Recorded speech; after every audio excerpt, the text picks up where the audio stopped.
Magical Powder by Graystroke. Once upon a time, in a little village on the banks of the Irrawaddy River, there lived a young woman called Tusa. She was very happily married to handsome young Dingy. But there was one problem that nagged Tusa. Her husband believed he was an alchemist and would spend all his time dreaming about ways to turn dirt into gold. All day, and for days on end, Dingy spent his time in experiments, searching for a breakthrough. Soon, all their money was over, and young Tusa had to struggle to buy food for the two of them. She became very worried.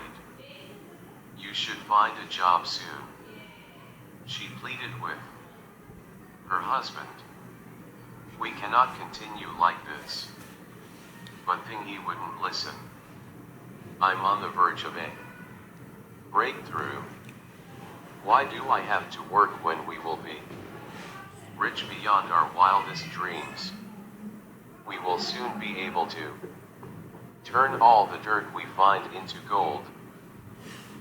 Disheartened, Tusa approached her father, wise old Dad, for a solution. Dad was surprised when he heard that his son-in-law was an alchemist. He thought for a while and asked to see Dingy.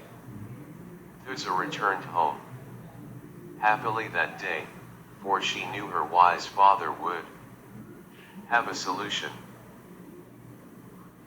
The next day, Dingy arrived at his father-in-law's house, fully prepared for a scolding. He was taken by surprise when Dad took him aside and whispered, "When I was young like you, I was an alchemist too." The two of them spent the whole afternoon discussing Dingy's work. Finally, the old man stood up and said, "Why, Dingy, you've done everything exactly like I did when I was your age. You are definitely on the verge of a breakthrough. Congratulations. But you seem to be lacking one very important ingredient in your experiments. You will need this when you finally turn dirt to gold. Only recently did I discover this. But I am too old for this task. It requires enormous effort." "Then let me do it for you, father," cried Dingy. He was really excited. All his efforts would pay off at last. "Tell me what the ingredient is." "Good, you are excited," said Dad. He leaned closer and whispered, "Son, the secret ingredient is a silver powder that is found only on banana leaves. You will have to plant the bananas yourself and cast certain spells on them. Then, as the plants grow, the powder on the leaves will gain magical powers." "How much of this powder will we need, father?" asked Dingy excitedly. "A kilo," replied Dad. "A kilo," cried Dingy. "That would require hundreds of banana plants." "I'm afraid so, son," said the old man. "That is why I can't complete the task myself." "Don't lose heart, father," said Dingy. "I shall." Later that evening, the old man taught his son-in-law the magic spells and loaned him the money to start the work. The very next day, Dingy bought a small field near his home and cleared it. Just as he had been instructed, he dug the ground himself and planted the saplings after, carefully chanting the magic spells. Every day he went to the field and examined the saplings. He kept the weeds and pests away diligently.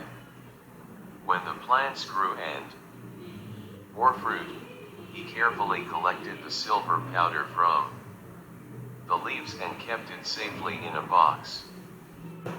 Wow!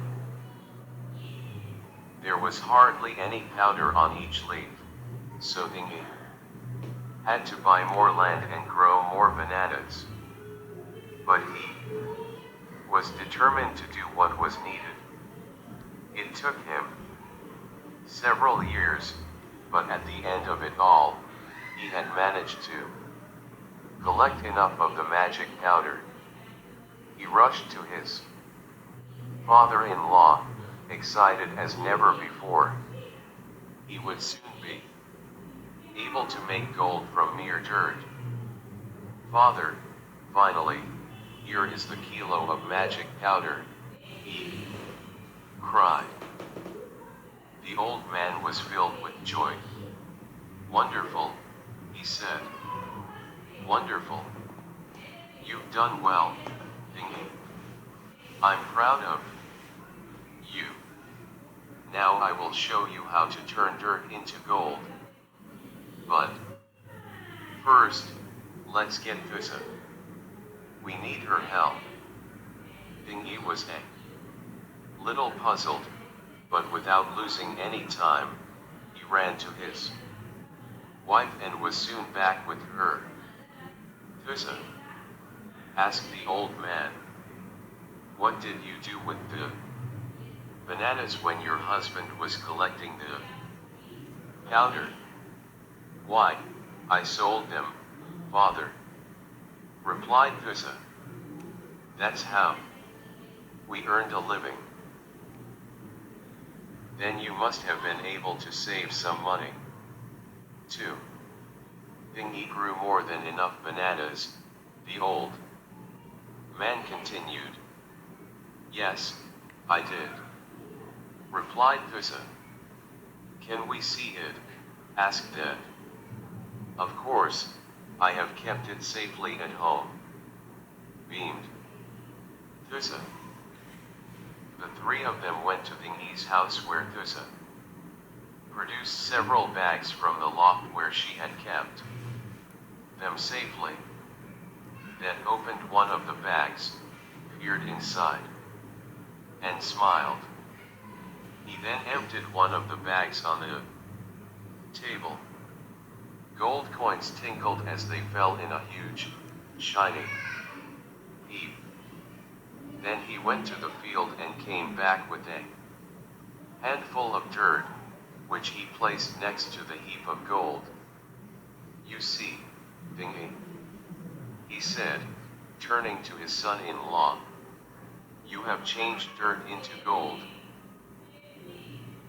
Never after that day did Dingy collect any more magic powder from the leaves. But he continued to grow bananas. His alchemist father-in-law had taught him the best way to turn dirt into gold. After all, he didn't need the magic powder anymore. The end.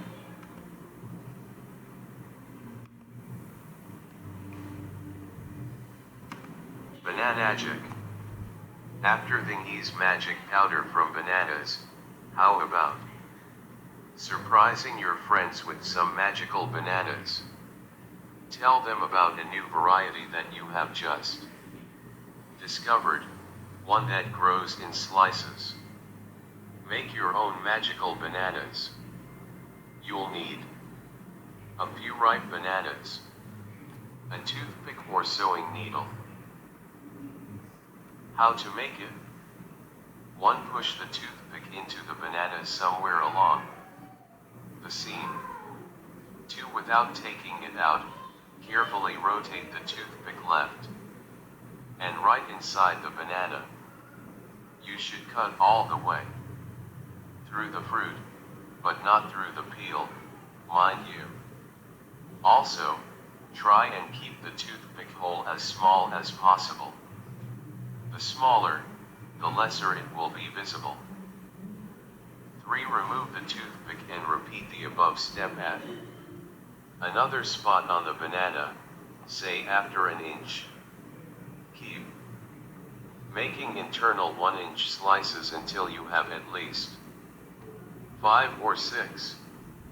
Do these 2 steps with all the bananas you have. That's it, your magic bananas are ready to eat. Offer the new variety to your friends while telling them a big story about how you discovered them in the field nearby. When your friends peel the banana, imagine the look on their faces when they find that it is already sliced, while inside the skin. Isn't that some yummy banana magic? Thanks for reading. You've reached the end of the book. Read again. Made with Book Creator. Want to find more books like this? Go to this link. Search this link in Google and you will find more stories. Thank you. Bye.